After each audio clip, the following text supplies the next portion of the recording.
ജീവിതത്തിൽ അരുതാത്തത് പലരുടെയും വായിൽ നിന്ന് അരുതാത്തത് കേൾക്കേണ്ടി വന്നവർ, വേദനിപ്പിക്കുന്ന പ്രവർത്തനങ്ങൾ അനുഭവിക്കേണ്ടി വന്നവർ, വീട്ടിൽ രോഗം കൊണ്ട് പരീക്ഷണത്തിൽപ്പെട്ടവർ, കടം കൊണ്ട് കടം കുമിഞ്ഞുകൂടി വിഷമിച്ചു പോയവർ, വീടില്ലാതെ മക്കളെ വിവാഹം ചെയ്തേക്കാൻ കഴിയാതെ ആശുപത്രി കിടക്കകളിലായി കഴിച്ചുകൂട്ടിയവരെ, കുടുംബ പ്രശ്നങ്ങളും ശൈഥില്യങ്ങളുമായി ആകെ മനസ്സ് വിഷമിച്ച് തളർന്ന് ചെയ്യുന്നത് നന്മയാണ്, തിരിച്ചു കിട്ടുന്നത് തിന്മയാണ്. ആളുകളോട് പുഞ്ചിരിക്കുമ്പോഴും ഇങ്ങോട്ട് കൊഞ്ഞനം കാണിച്ചിരുന്നവർ, അത്തരക്കാരെയാണ് അഹ്ലുൽ ബലാ. ദുനിയാവിൽ മനസ്സ് വിഷമിച്ച് ജീവിച്ചവർ, അകാരണമായി ഒരു കാരണവുമില്ലാതെ ജനങ്ങളാൽ ദുൽമ ചെയ്യപ്പെട്ടവരെ അവരെ കൊണ്ടുവരുമ്പോൾ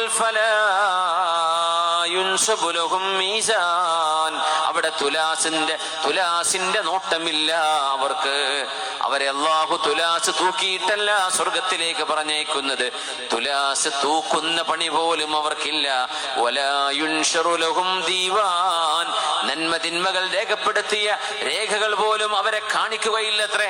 കാരണം ഒരു ടെൻഷൻ വന്നാൽ ഒരു മനുഷ്യന്റെ തെറ്റുകൾ പൊറുക്കപ്പെടുമെന്നാണ് ഹദീസ്.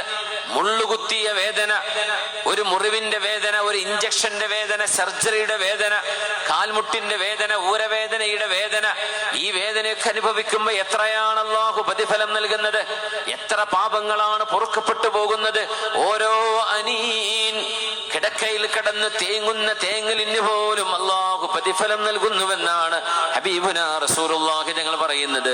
ആ വേദനക്ക് പോലും തെറ്റുകൾ അല്ലാഹു മാപ്പ് ചെയ്തു കഴിഞ്ഞാൽ പിന്നെ അവർക്ക് എന്ത് തെറ്റുകളാണുള്ളത്?